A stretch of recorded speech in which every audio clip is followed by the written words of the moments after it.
Welcome to Rock That Relationship, a podcast about all things relationship with Corey and Tracy. Now let's get real and start creating relationships that rock.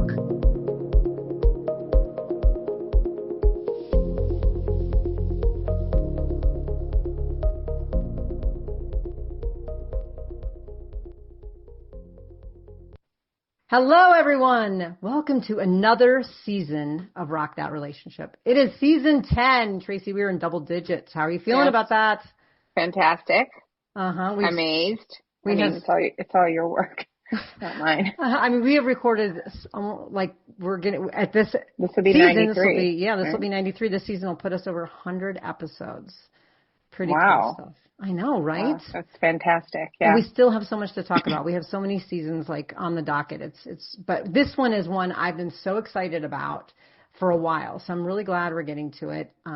Talking all about getting unstuck from being stuck. And you say, well, what does this have to do with the relationships? Well, rock that relationship with yourself, right? Mm-hmm. Yes, with your workplace, with yourself, with your partner, with your family. I mean, that's the thing when we talk about rock that relationship. It's not just like a romantic relationship. You know, you have so many relationships in your life, including with yourself. Exactly. So today we are going to be exploring the idea of, are you stuck or are you stagnant? And does it matter? Right? Is there a difference between the two? Okay, so let me pose these two words to you and just think without getting on, like dictionary.com or something. But stuck or stagnant, to you, what is the difference between those two words? Stuck or stagnant? Stuck, that's a good question. I mean, stagnant's like lesser than stuck. Stuck to me means like you're trapped and you can't get out. And stagnant may be more like plateauing or something like that. And you just maybe need a little bit of a change, or you need to, maybe your job's okay, but you're like not doing enough that's, outside of work. I have a friend going through that now where she just feels like her job's come plateaued and she's like, what am I doing there? And I'm like, well, is it your job that you want to change, or is it that you want to do more outside of work? So we're hiking today, like stuck. I've felt stuck in a lot of ways in my life in different times. And I feel like that's where you feel trapped, like where you would gnaw your own arm off to get out of there. Exactly. Yes. Yes. And I know you had situations where in the past where you've talked about you felt stuck in some ways where you say, I'm just going to blow it all up and leave, get my van and go. Because sometimes the feeling of being stuck is more like you're talking about, trapped in a bear trap, and you just have to free yourself at all costs, whereas stagnant is maybe the push in the direction that you want to go, but you're not going to blow everything up on your way out the door. So, well, I would like to say I haven't blown anything up in the years. That's because of you. Again, your influence. You call me when you're on the precipice. You've got the match lit and you're like, I'm about to blow everything up. I'm like, no, I know. Do not blow things up. I have really matured with your counsel, because I've wanted to blow up a lot of things, and I wanted to leave. I wanted to leave my house. I wanted to leave my everything, and just when I feel that, I feel trapped and I want to run away, and I just got back from a 2.5 week trip to Thailand, to my favorite place, the Elephant Sanctuary, the Elephant Nature Park in Chiang Mai. And I've been there 3 times now in a 1.5 years, right? So it costs me money to go each time, and I can't stay longer than 2.5 weeks or a month because of my dogs, right? So that has helped me a little bit with the unstuck part, Because you have a place to get away without having to uproot your life kind of thing? Yeah, or actually that probably helps me more with the stagnant part, because I do work when I'm over there, and that's been unpleasurable. And so then I have to say, okay, well, even if I'm working now in paradise or under the ideal circumstances and I still want to get out, that means I'm stuck, versus, okay, a trip helped me to feel refreshed. You know what I mean? Mm-hmm. Yep. I totally Am I making any sense? Yeah. Stagnant you can fix with little, things in your life, like go to a spa for the day or take a trip or something like that. And then you feel refreshed and you go back to doing something you like. Whereas stuck, I think you're really not happy, be it in relationship, work, location. We talk about location all the time. Right, right. Yeah. And I mean, some people are legitimately like legally stuck in things. They're stuck in Right. legal arrangements they literally cannot get out of, or Like child custody child agreements, and they custody. can't move. Right. And And that's there's just a things. fact. Right. Right. So there are people who are really like physically and logistically stuck. The kind of stuck that you and I are really going to be exploring for this particular season is the kind of stuck where you almost feel like that's what your life is, but it really isn't. You can get out of those situations. And it's not like you can get out of child custody, but it's that Right. you feel like you're stuck in a job and you can never leave because the paycheck pays for your health insurance and, you'll never get Right. another job, but you're not really like legally bound to that job. So Right. that's kind of what we want to explore. And we're going to talk a little bit about your propensity or experiences in getting stuck, kind of later on in this episode. But I do want to share, you and I were talking earlier today, and you're like, we need to talk about how you don't get stuck. And, other than legally binding things I've been in, I don't really feel like I'm stuck very often. I have been stagnant before. And for me, stagnant is like bored, complacent, maybe content. I mean, it isn't always bad. Stagnancy isn't bad. It just means that there's nothing really exciting going on. And so I've felt like that before, but I get really impatient with that feeling. And I just want to create something really exciting and new. And then I don't feel that way anymore. But I tend to not get stuck. And we'll talk along the way about. Yeah, I don't know why, because I've never heard you say that. And I've told you I'm stuck like, I don't know, 100 times since we met, 3 or 4 years ago, be 4 years Yeah. Be 4 years coming up. And I you've never tend to heard get me say myself that. stuck. And Right. you've never No. heard me say that I'm stuck. And I've changed a lot of circumstances in the almost 4 years we've known each other because I'm like, I don't like this. Like if there was a part of a job I didn't like and I'm like, I'm just leaving. I don't want to do it anymore. And, it's like, I don't know what's next, but whatever's next is going to be better than whatever this feeling is. And so, And we do that. I've done that also. I've done that long before I met you. And then I've done it since I've met you, but I do it in a much more horrible way of blowing everything up. And so now I'm on the path of like trying not to blow stuff up, not having to blow stuff up in order to get out of it. Right. Well, and also I leap, yes, hoping that a net will appear and you plan. Right. I'm way more long game. And that's what makes me feel less stuck is I know there's an exit plan. For you, sometimes there's not a visible exit plan. And so you're like, all right, I'm out of here. And so with that, when you leap, you end up on your feet. You're like a cat. But at the same time, that's also like high stakes, right? Right. Most people can't do it that way. No.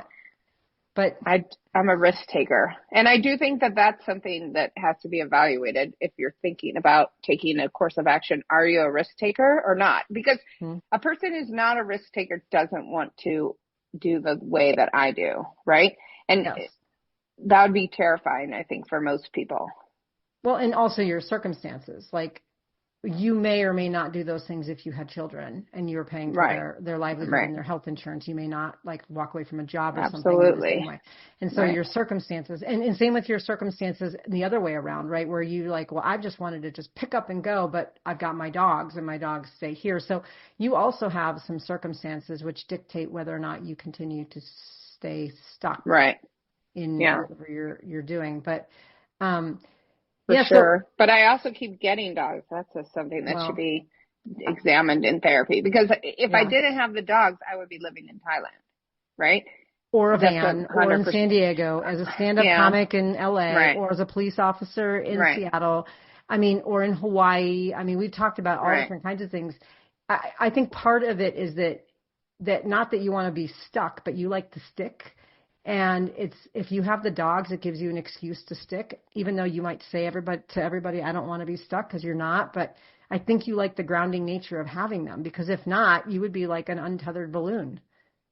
But that is what I always envisioned myself as. In fact, I wanted to write a book called Untethered, which was about like, the string that hangs off a balloon, or like you get it at the party and it has that weighted thing so it will stay on the table or whatever. Like that in my life. I'm that balloon drifting along, and then sometimes I get caught some places, like caught in a marriage or caught whatever, and then I keep going. And it's interesting because like that's always the way I envisioned my life. I never wanted to be in one place for very long. And now I've been here in Tucson for 7 years. 7 years. which is really a record for me besides Seattle. And Seattle, I went back and forth. But like now I do this to myself. I get the dogs. I keep getting dogs. I mean, all my pets died in October except for Maya, the youngest dog. And now I have another dog who's a puppy. Well, when I met you, you had different dogs, a cat and a guinea pig. Right. They're all none passed. of them. Right. And now you have, and I have more. I think there's part of you that needs to explore what getting those dogs is about for you, because as someone who says that they like to float, and I know that you like to dream about floating, but there's something about that, getting those dogs, that keeps you grounded in some space. And it's not necessarily like stuck, but it kind of is, because you've said to me, like, I would go on a much longer road trip, but I've got the dogs, or I'd go to Thailand for longer, but I've got the dogs. So in some ways you kind of stuck yourself, but I think you're benefiting from it. Well, you think I benefit from it being here. I mean, you and I have a real different opinion, but in the end, I think I have come around to your opinion on, having one place, like having the home base, right? And I am going to now talk to my therapist about this dog thing, because it's very interesting, because I am like, I want to be gone. I want to go do stuff. I want to travel. I go to Thailand and I'm like, this is where my heart and soul are aligned. I have to be here. And then I come home and I got myself another dog in December. I mean, by accident, foster fail. But I mean, when I took the dog, I was expecting to I still had the older dog who's only 2.5. So, I'm going to break this cycle with these two. This is it. But these are my last two dogs. Yes. Until I'm elderly, and then I can have chihuahuas. I can have a whole bunch of chihuahuas. Yes, you can. But I can't do big dogs anymore, and I can't do, I do want to travel. I do want to be in Thailand for longer. And it's very interesting because, so many weird things in the world. And I have to really explore this because, when I graduated from college, I spoke almost fluent Russian, fluent Thai, English, obviously. I think there was something else, but I can't. Oh, French. I spoke fluent French, and I expected to travel the world. And then I got tied down with someone, and my life turned out so differently. And that's how I became a cop. And, I was a cop for 8 years, and I loved a lot of it. And I did not like a lot of it too. And so I left. And then, it's very interesting because that was the most stable job I've ever had. It was 8 years. That's the longest job I've ever stayed in. And I think the only other thing I would stay in as long would be teaching, and that I could do. I could live in the U.S. and then take my vacations or teach abroad. Well, or be a doctor, but no, I can't afford to go to medical school. Okay. But you've had little bouts of stuckness, where you have, you want to be this untethered balloon and you like it, but then you have found either a job, you have found a person. This happens. I've seen this happen with you, a person, a partner, and now dogs that keep you in theory kind of stuck in one place or in one situation. And then there's a little bit of part of you that's wants to break free from that at any given moment because you've put yourself in that situation, but you like having the dogs. You usually like the job. You usually like your partner, but you have put yourself in these situations of being a little bit kind of locked down. And I think, well, I've done it since 1996 because I was free. I was free of a relationship. I could have left that job. And do you know what I did when I got out of that relationship? I went and got a border collie from the pound, a 1-year-old border collie. I've done this to myself since I haven't not had dogs since 1996. Well, it's dogs, it's job, it's person, it's something you're finding a way to keep yourself grounded. And I think this is a good thing to explore with your therapist, because I think this is self-inflicted in some ways. Making yourself feel like you're trapped, so you always feel like you can get away.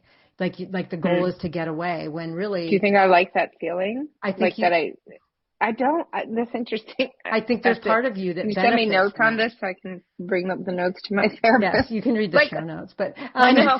I don't know that I'll remember, but am I doing it because I like that feeling of being trapped do I like the feeling of I have to get away, because it's part of my runner personality, which I have actually changed though.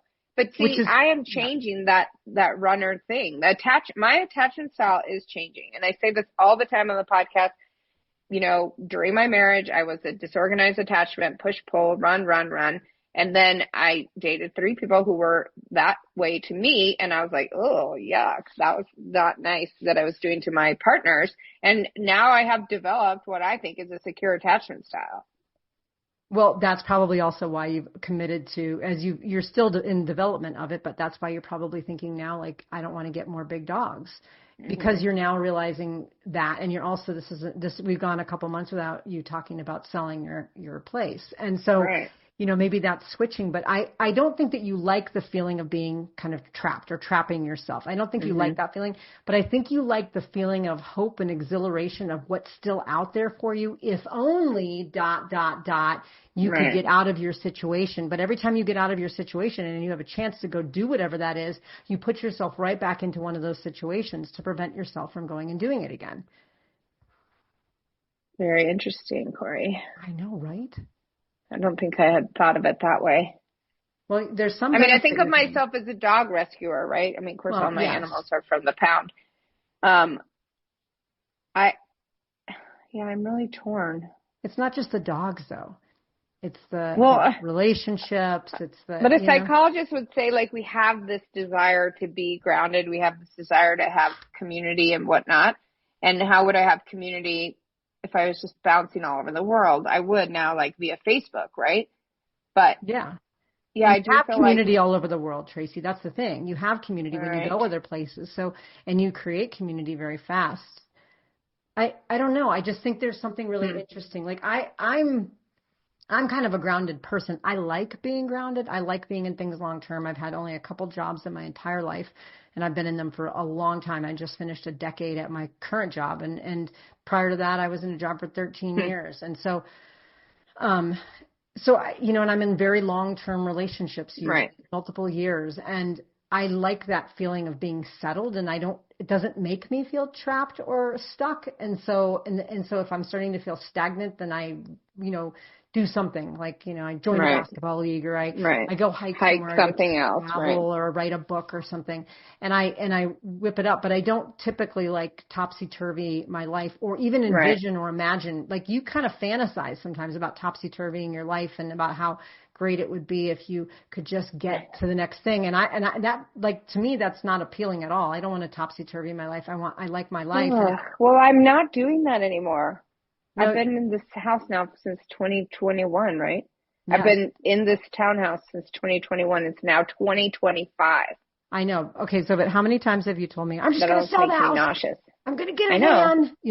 Well, you have prevented me. Well, you know what, the one thing, I remember the one thing I did is I was like, awesome, put your house up for sale and I'll buy it because it's such a good financial investment. Right. And then you got your feathers in a ruffle and you're like, never selling this place.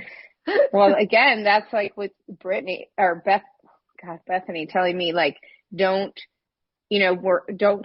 not going to keep working with you if you keep dating this person. And like, because it was like she would lose out on money. And I was like, wow, that's pretty profound that she would lose. I'm that annoying. What I'm doing is that counterproductive that she would lose out on money. And what I would be doing would be so advantageous to you that it would clearly be a disadvantage to me. Like, I'm not totally stupid. So when you said that, I was like, that's interesting. I know, right? That would really burn my chaps, or whatever they say. That would like irk me for the rest of my life. I know. Like, oh my God, because I left the police department early and I only get this lame little pension, right? And so all my friends are living large on their big fat pensions. And I'm like, oh, that really bugs me. But it's like against, an entity like the department. But if it was you and you had my townhouse, I'd be just burning up because I'd come back in 20 years and not be able to buy anything. And I'd be like, oh, I can't believe I did that to myself. And then I'd have to just go live somewhere. You'd live in your little car with your 19 chihuahuas is what would happen. Hopefully I wouldn't have any chihuahuas. But I did take those dogs to the beach in the car this weekend, and I realized, like, oh my God, no way am I living in a car or a van with dogs. No, not big ones. No. So every little thing I do is instructive, right? Exactly. So I want you to think about this, because here's a question when we think about asking ourselves, are we stuck or stagnant? Because sometimes when we're stuck, it does kind of light up this this part of us that wants to run, right? Especially if you have an avoidant attachment and you want to run, saying that any kind of negative situation is you being stuck can be really, really harmful because you're going to just completely just knock over your life every 5 minutes. But if you're stagnant, you can do like you're saying, and a smaller tweaks. So if you're trying to figure out whether you're stuck or you're stagnant, you want to think about it like, how would I feel about this situation in 6 months? If I were to put myself 6 months ahead and I look back, would I think that I was really, really stuck, or would I think that I was kind of bored and complacent and stagnant? And that can help. Or if you look back in 20 years, like if you look back, we could even do this with you right now, Tracy. It doesn't have to be 20 years, but I've known you for almost 4 years. And let's look back to 2 years ago. Okay, 2 years ago. Okay. Would you say that you were stuck here 2 years ago? Oh my God, yes. You were stuck. That would be 2023. Yes. Yeah, I was feeling very stuck. Okay. And I did have the diabetic cat, Mama, who I love very much, but she passed away. I had the 2 dogs, right? I had the big dog, maybe still. Yes, I felt very stuck. Okay. But no, I didn't feel, okay, I love my pets, so I shouldn't say that I feel stuck because of them, but I felt stuck in a job having to support them. And I felt like I couldn't find a job that was fulfilling to me. It's like I've always wanted to be a teacher, and yet I've never become a teacher. And I don't know why. Mm-hmm. So you felt stuck 2 years ago, and now you're identifying those things. You felt stuck because you were in a job that didn't give you fulfillment, and that's something you're still holding today. So that's a real feeling. You felt stuck because you felt responsible for pets that you loved and wanted, but you did feel responsible for them, and that responsibility made you feel like you couldn't change your circumstance. So right. And then when was 2023? Who was I? Where was I working? I was working on the personal injury, I think, and then dating that person who traveled a lot. Yes. I think. And so it was a tough, you were in a very weird I was bouncing all over too, right? Well, and you were unclear of what you wanted, but I want you to think about, whether or not just were you stuck, but the feelings that you had about why you felt stuck. And so we've identified a couple of those feelings, right? One is that you felt like you couldn't really change the circumstances because you had pets that you were responsible for, but you also felt like you weren't in your calling and you were in a job that was not healthy at all for you to be in that workplace, and everybody knows it. And you're also in a relationship that was not, probably a good match for you. So, right. So knowing that, you weren't necessarily stuck in those things because you have none of that anymore. Not one of those right. things. But interestingly, now that I'm looking back in my mind, like there were things that I loved. The amount of hiking that we did, I was in great shape because I remember making videos for that person where I was doing push-ups that I could not even do now, like where I was so fit. And like, then I remember my Christmas card that I made with the Christmas video with the dogs and the cat. And like, I loved a lot of my life, but then like somebody came into it who was doing things that I also wanted to do. And there was a little comparing and despairing, right? And that person was free and clear of everything, could just bounce around. And so that probably added also to my feeling like, oh my gosh, this person gets to do this and then what am I doing? Mm-hmm. So I found a way to make it happen thanks to Cole, my roommate, who stayed with the dogs. Right. So you got yourself unstuck from a lot of those things. Right. Because those circumstances don't even exist anymore. So you're not stuck in those particular ones. I know. I'm very good at that. I mean, my life changes and morphs all the time. Right. But here's the thing. I'm going towards a different way of being. I don't want to be that person anymore who just leaps.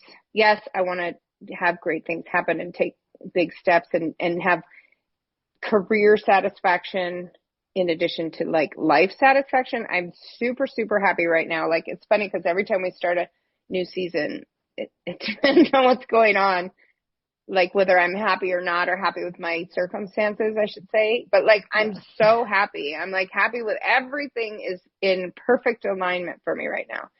And I think that that's the way it's going to be going until the end of my life, like I'm happy. I'm happy as a person. I'm happy as like, even though I feel stuck in some capacity or, parts of my life, like I'm internally very happy. And I was so happy in Thailand. And I'm not one of those like, oh, I get depressed. I come home and it's a different world. Right. But I can say, well, I have these great things. We already started hiking today. Like, so Mm-hmm. I have so many great things everywhere I go. And I have the cutest little townhouse. Okay, so as you listen to yourself, some of the things that you brought up were things that you felt stuck around before, but now you've changed your mindset and you found a mindset of gratitude and appreciation. So instead of saying like, I'm tied here because I own, I have this townhouse and I can't leave Right. and I just want to go. Now you're like, I have this cute little townhouse. This is awesome. I have a home base, but I can still get up and go when I want to go and do things. So part Right. of that stuckness is not necessarily like the circumstances, because look, you changed your circumstances almost entirely in 2 years, other than Right. selling your house. You've changed them, yet those weren't what was keeping you stuck. What was keeping you stuck was the mentality of keeping you stuck. So you find you change the circumstances, of course, like if we're in a bad job, we want to like get out of that. That's fine. But part of it is that some of the things that we thought were making us feel stuck are actually things that can bring us great joy. Right. Well, Because and when you're feeling, I think, upset with one part of your life, you can impute that to the other parts. yes, you can. But you can do it both ways though, because sometimes when people are having something really bad happening in one part of their life, say something bad is happening at work, and they bring it home, and then they're unhappy at home, and they're unhappy with their hobbies and their families and their friends or whatever. You can do it the other way around. If you are unhappy at work, you can say, you know what, I'm really happy at home though, and I'm going to bring that energy into my workplace and change at least my reactions and my feelings. I might not be able to get a new boss, or I might not be able to get a new, job title or whatever, but I can at least bring that in. And a lot of times people think about kind of the negativity taking over, when really you can redirect it. And if the positivity takes over, you can shift your mindset. All of a sudden you went from feeling Right. stuck and awful and everything to feeling grateful and excited and elated and everything Right. else. I mean, I still am stuck in the work thing, so we can talk about that. But like, yeah, it is interesting. That's like, But are you? You're not stuck. You have so many options. You are just well, not okay, moving. here, You are not right moving. You lack inertia. now moving, it just in the last week, right? Yes. So things have shifted for me. And I do want to talk all about that, but like, things did shift for me so that I can go into a different direction. But this is what I want to say about that. Like, when you're looking at your life and saying, okay, when you say, oh, can I bring positivity to my work? So that I couldn't do, because the issues were that job is completely incompatible with like how, like doing litigation was destructive to me as an individual, right? And that's really hard to admit, because that was my third litigation job, right? I'm still in it. I'm still finishing up, and I like it more when there's not a lot of pressure, but usually litigation is a ton of pressure, and it's always in conflict, and I don't want to live with conflict. So I think people have to look at, like, is this job fundamentally, or is this marriage fundamentally, or is this house fundamentally not working? Right. Right. And yeah, I cannot be miserable every second, but do I want to make a shift and then decide? So I'm making a shift out of litigation, and it is very interesting how that happened. Yes. Well, and you have not just options where you are, but you have options of different directions. You even said during this podcast, like, you would love to be a teacher at some point. Like, you do have options. So you're only stuck in the job because you're keeping yourself stuck in the job. You could get up and leave the job. Well, I am. Yes, but that's what I'm saying. For a long time, you weren't, and so I couldn't be. Well, okay. It's not that I couldn't. It's that I listened to a lot of people. You better have this job for 1 year. Look at your resume, Tracy. You look crazy. You better keep this job. You have a law degree. You need to use it. Why aren't you litigating? Why aren't you? It's like, the things that kept me stuck were other people's opinions about how I should live my life. And I'm not usually a person who cares what other people think. But I think there was enormous amount of expectation. I don't know about guilt, but I don't really live in the realm of guilt about anything. But like, oh, I got a law degree, I better use it, and I better be a litigator. Even though that is not, and I knew it from before I went to law school. It's not why I went to law school, and I had dated several litigators, and I knew that was not the lifestyle I wanted, and yet somehow I found myself in it. But now I'm getting out of it. So, I mean, what you're talking about too is a good example of, there's two ways to really get unstuck. One is change your circumstances. Although, you change them when you're really truly stuck, when it's like you're talking about incompatible goals, incompatible values, destructive, toxic situations, unhappiness, those kind of things. But the other thing is you also can get unstuck by changing your mindset. So, the house was making you feel stuck for a long time and you changed your mindset around that. And now you're very grateful and appreciative. You've been remodeling and you love coming home to your sanctuary. So that was not changing your circumstances. That was just changing your mindset. But it's important to know the difference between the two, because some people will constantly be changing their circumstances when really they should be changing their mindset. And then some people are just changing their mindset when they really should be getting out of something that's awful, like a horrible relationship. And they're like, well, if I just do more forgiveness and if I just, give them the benefit of the doubt, which we talk about, and those things are important. But if you're in a toxic relationship where it's just not going to work, changing your circumstances or if might be the nothing only way changes. to get out. Yeah. Right. I mean, you should, absent abuse, right? Everybody should try. They should try to make things work. They should try all these things that we talked about in season 1. But if it is toxic, if it is just not working, if the two people or you and your job or whatever are just at odds, right? It's just not a good match. Then it's okay to admit that. And it is hard. It's hard. Financially, you have to decide, can you make those moves? And yes, everybody's in a different boat, right? Do you have kids? Do you have, are the things that are keeping you stuck? Exactly. So that's when we go back to this question, are you stuck or are you stagnant, right? Because sometimes we immediately think, I'm at work and it's kind of like I'm not as engaged or it's not as interesting and I'm stuck. But it's like, well, two things. One is you're not stuck. You could, in theory, get another job. I know it's easier said than done for some people, but you could. No one is legally binding you potentially to that job. Right. That's the first thing. But the other thing is you could, change your circumstances within the job. You could go talk to your supervisor and get maybe a different set of tasks or shift it up like you're talking about in your workplace. Or you could say, I'm just going to change my mindset and find joy in what I'm doing. I actually did this semester, I tried a new grading technique and I've never done it before. And, it's made me feel a lot better about grading. I used to as a professor, grading is the worst. Like there's no one that likes it. We have to sit down with stacks and stacks of papers and just go through them. And it's like blood is coming out of your eyes while you're doing this. And I feel stuck. I feel trapped under these papers. I've got to get them done.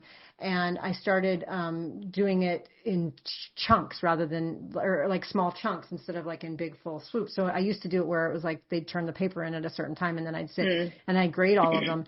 And then what would happen is because I needed to get the grades done as quickly as possible, what I would end up doing is I would try to grade them as quick as possible so I wouldn't break them up. And I hated it. I just felt trapped. So this semester I decided that a lot of people turn in assignments early. So what I did is I graded them early. As they came in, I'd grade 1 or 2 a day, and then I would just save it as a draft and not publish it because I didn't want it. Because sometimes people would put in like a change, and I don't want to grade them on the first draft that they did. But if they don't put in a change and I've saved it as a draft, I just go in on the day when they're all due, and I just hit publish. And it's like a game, but I'm much more engaged. I can read the papers more. I don't dread it like I used to. And so sometimes it's like a little tweak that you can do to just make things feel better. And now I don't feel stuck grading. I feel like, I just have a couple papers a day. I just go in and see what's been submitted. And there are things people can do in their jobs to maybe gamify it or make it more interesting or palatable. And, so I don't feel stuck in that anymore. But these are all viable ways that you can, get yourself unstuck really with just little tiny things without having to blow it all up. Like I don't have to be like, I'm quitting. I'm not going to be a professor. I can't do one more final exam. Right. So what about you? What if you felt stuck in any area of your life at this point? What are you doing to get out of that? Do you want me to use actual examples? Or you can make something up that'd be interesting. No, just use it. Just make up a whole do you story. want me to talk about myself now? Well, you've been talking about yourself this whole episode. Well, I talk about myself all of our episodes, but yes, you do. Okay, here's the deal. I was in Thailand, okay, miserable about my job. And I was since a couple months, litigation has never worked with me. I just don't have the personality for it. And I don't, not even necessarily the personality, because I can be I can be quite vicious in the courtroom. What I don't have is I don't have the case management mindset, right? So if I don't have a paralegal doing everything for me, I can't do it. I'm just inept, right? So I don't have that kind of mindset. The family law stuff is super complicated. It also, I talked to my therapist about it, that nonstop conflict was keeping me rooted in deep trauma, that I had experienced growing up. And it's not good for me. So with my therapist, I decided, okay, I can leave, right? I can do other things. And I started just mulling it over and then telling you that, okay, this is for real. This time I'm going to leave. And this was my third litigation job in a row. One was pre-litigation, but high stress, extreme caseload, constant demands. And I just don't want to live like that. And I was like, God, I'm over 50. I have only dogs. You know what I mean? Like, do I need to keep living like this? Why am I doing this? And it was because I'd gotten these jobs and I felt like I needed to stay. I mean, I was somewhat loyal to the firm that I'm at now because I love them. I think it's a great firm, but I hated it. I gained weight.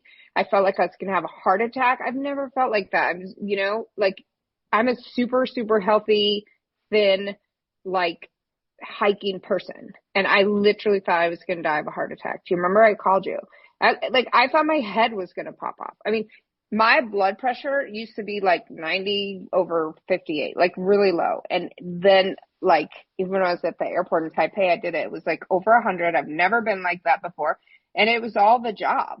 Like I could feel it. I could feel that my head was going to, like the blood was swelling. Like I never have, maybe I felt like that sometimes in other jobs, but litigation, the lawyering is the worst for me. So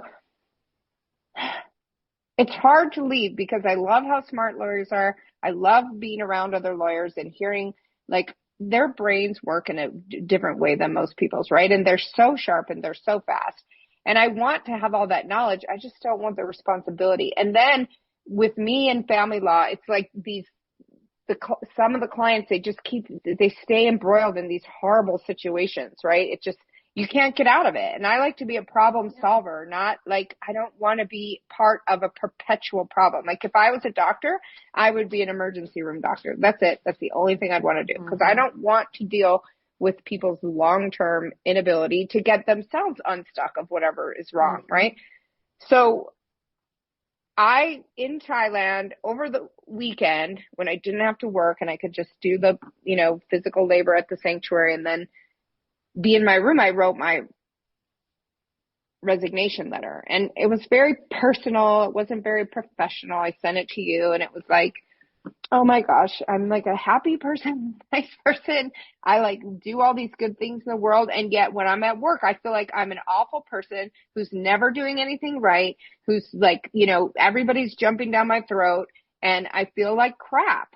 That job makes me feel like crap, and that I'm always behind the 8 ball, always running. And then I'm like, during the day, I'm with all these people who are like, oh, you're such an inspiration and we love you and you're so friendly and funny and all this. And I'm like, how come I can't why do I have to have a work person that I am and then a life person? And so that weekend I decided that was it. I'm melding those two and that's it. I'm letting go of litigation. It's like a ball and chain on my, ankle. I don't like it. And so I wrote that letter. I sent it to you. I'm sure you were like, good Lord, like what the heck? This is not professional. And I didn't want it to be professional. I had to speak from my true authentic heart. And that was like the weekend. And then I told you there was a meeting put on my calendar that was the managing attorney and the firm administrator. And I'm like, oh, this is it. I'm getting fired. Like I feel it. The shit is coming down. You haven't sent the letter yet in. So no, I hadn't sent the letter. And I just had this feeling that they're not happy with me. They're not happy with what's happening. And so I told you that. And then I got 2 new clients and you're like, oh, can't be. And I'm like, yeah, it probably can't be because I got 2 new clients. Right. But then I'm like, well, this arm doesn't know what that arm's doing. And so I had the meeting and my managing attorney was like, this was supposed to be a come to Jesus meeting to like get you in line. Right. Like you have to learn how to basically like, I need to get these cases in line. Like I need to direct I have to be the captain knowing what's happened and tell these employees do this. And that's just not me. Like, if it's a fire, I'm going to tell you what to do. But if it's like, I can't explain why I'm not interested, but it just doesn't work for me, like my brain, right? And so she said, but the owner, Billy, was like, hey, why don't you ask Tracy first if she even likes litigating? I get the sense she doesn't. And that was like the opening moment. And I used the F word, which I won't say on this podcast, but I said, you're right. I don't like this job. I effing hate it. I hate everything about it. I mean, talk about freeing to be able to say that to your like managing attorney. I said, I effing hate it. I hate everything about it. It makes me sick. I feel awful. No, I don't want to do this. And they're like, we love you. We think you're great with the clients. We think you're this and that. Is there something else you could do at the firm? So I think putting out there into the universe, saying what was truly authentic to me, not like games playing, not trying to figure out what was the best. This is how I feel. And I think in that letter, I did say at the end, like, there's other things I'd want to do. Now, do I need to have a full-time job? Is that even going to be a possibility? I don't know. So I'm talking to the owner this week about what other things I can do with this firm that's not litigation. And we've already talked about a couple things that would be way more in my wheelhouse, and like client management or coaching with clients or helping them to do this, where that I love. I love that, you know, and I'm not the one having to decide, do I need to, you know, rule 76E5, you know, do I then need to turn around and respond? Like, I can't do that, but I can say, hey, you're going to be on the witness stand. This is what you need to do. Or how can you find peace? And what can you give up in this situation? You know, your lawyer's telling you this, like, you need to think about these things. How can you move forward in your life without being stuck? So that actually is what I'm looking forward to doing. And so that all came about kind of for me, but only I believe because you and I had talked about it so much, and I talked about it in therapy, and I wrote that letter. And so I put it out there to the universe that this is what I want to do. And do you remember I wrote on that piece of paper, like, my purpose here is to heal people? Like, you know, like something, my soul's purpose. Like, that is my soul's purpose. That's when I am in Thailand and I'm helping those rescued elephants. And then I'm also like socializing because I'm meeting all these people from around the world. It's like, oh my God, I could not have designed a more perfect place for me to be, right? And so I can have that in the rest of my life while I'm here with my dogs. Like, I don't have to stay in that. And so I think the first step in getting unstuck is verbalizing. You know, you got to have people to talk to, right? There's people who just either don't talk or whatever. But I mean, we're kind of sick of, like, you and I go talk about our issues over and over. People would probably be annoyed by us. Like, if they were part of people are annoyed by us. Well, they don't even know the extent. The 20 conversations a day that we call each other, or all of a sudden.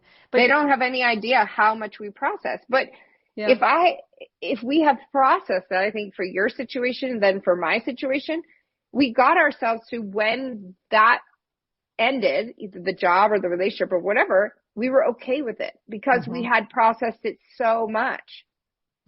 So I feel like that's the first step. And then the second step is saying to the universe, this is what I want. And are you talking to the universe and yourself at the same time? Yeah, but you have to talk to yourself too, right? And I was like, why am I living the life that somebody else had wanted me to live, that I rejected when I was with her? And I'm like, I will not be a lawyer. I will not live like that. And then I was like, why am I living like this? Are my dogs telling me to be a lawyer? No.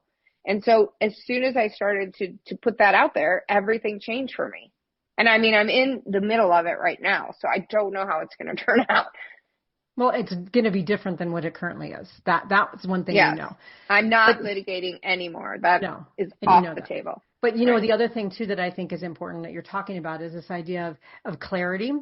And sometimes we have a clarity of what we don't want, but we don't have a clarity of what we do want. And it takes some processing to figure that out. You can just say, I don't want to be in this job. Okay, well, good. But where do you want to be? Because when you're manifesting out to the universe, it's there, you know, you're telling the universe what you're looking for, not what you don't want, right? But the second thing, too, and I think this is really important, and I know you've done this without really articulating it specifically, is when we manifest things, and we'll talk more about manifesting in probably every episode because we like it so much, but, you know, you're manifesting feelings. You're not manifesting a specific outcome. Let the universe deliver how you will. You were manifesting that you wanted to feel more peaceful. You wanted to feel, Mm-hmm. and I don't want to use negative words, but like less conflict, but you wanted to feel more peace, more serenity, more healing, more helpfulness, more gratitude, more connection. And What was those were, that you told me to write down that I said I wanted to help positive people going in positive directions in positive ways or yes. something like that? Yeah. Like so different from litigation. Even though you're helping Exactly. people in litigation who truly need help, that's Right. not my thing, That's right? not your thing, but you put that feeling out there, right? That's what you want to do, like a bigger calling, or I want to feel a certain way. And the universe delivers. It might not be exactly what you imagined, right? You could end up working over, at the pickleball club full time and just find great peace in that, right? Right. But without having expectation. But I think what happens is that people, when they try to get unstuck, they're gnawing their arm off, right? Trying to get away from whatever it is that they're trying to get away from without knowing where they're going, thinking anywhere is better than here, and then not thinking about what kind of feeling, like why are you trying to get unstuck? Like, is it because you feel hopeless? Is it because you feel controlled by someone else? Is it you feel like you lack Or you freedom? feel like you're not living up to your true potential? There you That's go. how I Yeah. felt. And that I was doing something that ultimately would get me into trouble because I didn't have enough support for me, right? So you're living in fear that you were going to do something wrong, mess something up. And so these are all things you have to figure out. What is it about getting unstuck that you want? And then like, where are you going? What do you want to be feeling? And for you, I think once you finally started shifting to more of what you wanted and less of what you didn't want, things started showing up for you because you were less kind of strangulating the universe and saying, okay, I want to get up every day and feel like I'm helping people heal. And you know that is not in alignment with litigation. Maybe in the long run, divorce people can heal from their relationships, but not in the short term. And that's the role that you were playing. So I think that when we talk about this in terms of getting unstuck, it's really important to look at that, or else you're just going to gnaw your arm off and run from one problem to the next. And in your case, you chilled out a little bit. You let things come to you. You clarified. With that resignation letter, do you remember what I wrote you back when you asked me for feedback on that resignation? Yeah, you said it was good that I didn't burn the bridge, that I offered like an alternative or something like that. Like, what did you say? Yeah. Do you remember? It was basically that. And if I had come at it more like, this isn't professional and you should rewrite this section, that wasn't what you were going for. Part of that was that resignation letter was for you. It wasn't for them. Mm-hmm. You needed to resign from your own role in your life. And you needed to say, I'm a happy person. Yeah, you're right. It wasn't like something you need to send to a boss. I'm a happy person. This isn't making me happy. But you needed to hear your own words. And I think that once you wrote that and you put that out there, you got unstuck. Right. No matter what happens with the job, you got unstuck when you wrote that. But, I think that people need to do this. And what's interesting is I was going through boxes of stuff last night from the 90s, like my memorabilia, sending pictures to somebody. And like I came across my resignation letter to the Seattle Police Department. It was so pathetic and sad. And it didn't speak. It didn't tell me anything. It just said, I'm resigning effective this date. I work at this precinct. And that was it. It was 2 lines. And I can't believe I got rid of an entire career. And, that was a career that was very defining of an identity. And that's it. And yet for this job, which I've had less than a year, I wrote a truly heartfelt resignation letter. Yeah. And yes, that was for me. And so when people do that to write to themselves, then they can have somebody else go through and say, okay, well, this is the part that should go to your boss. Or you just send a really, truly authentic one. And people know who you are. You could do either of those. But you and I are so different in that way, right? Well, you wouldn't want that out there like that. No, I do put myself out there, but I probably wouldn't have written as much personal stuff. But I also think, again, that letter, even though you intended it to be one that you would give to your boss, it was really a letter for you in the end. Right. And you're not even going to need to turn it in. Right. You didn't give it to them. You're not planning on giving it to them because the things have shifted already without that letter. But that letter freed you to be able to shift to, you want something different. You want something more. And this isn't it. And by acknowledging that, even though you've been saying that to yourself in a, bear trapped in a trap kind of way, you are now saying it to yourself as something different. It came with a sense of hope, not a sense of desperation, right? Like, I need to get out of this. It was more of, I need to go to something bigger and better. And that's Right. a really different mindset shift, because if you don't do that, then you really are stuck. It's like a cycle. You can't get out of it. You're just desperate to chew your arm Right. off. Well, that's what I think going forward we should talk about is like with um with manifesting, like it's you're not supposed to like put the negatives. Like I don't want this or I don't want that. You're just supposed to like put out what you do want. Mm-hmm. And that's what I really started to do, and things started to change for me. Yeah. Exactly, right? So as we circle this all back around, kind of the moral of the story, as we go back to our topic of today, is stuck or stagnant, right? And this idea is that both of them are mentalities in some cases. Stuck can really be a circumstance. We get that. And you can and should change your circumstance if you can. But both of those have to do with a mindset shift, because you're still in exactly the same job that you were before, but your mindset is different because you're going to be transitioning out of it. You switched over your mindset. And so this idea is that, we have to find ways that are going to be useful to us. And if there are people out there that want to blow things up and just go from one to the next, I mean, they certainly can, but really the beauty of getting unstuck is not just the physical process of getting out of the burning building. It's the fact that you're running to something, or you're going to something, or moving towards something that is better for you and feels more in alignment. And if you don't know where you're running, sometimes it's really hard to get out. Right. Agree.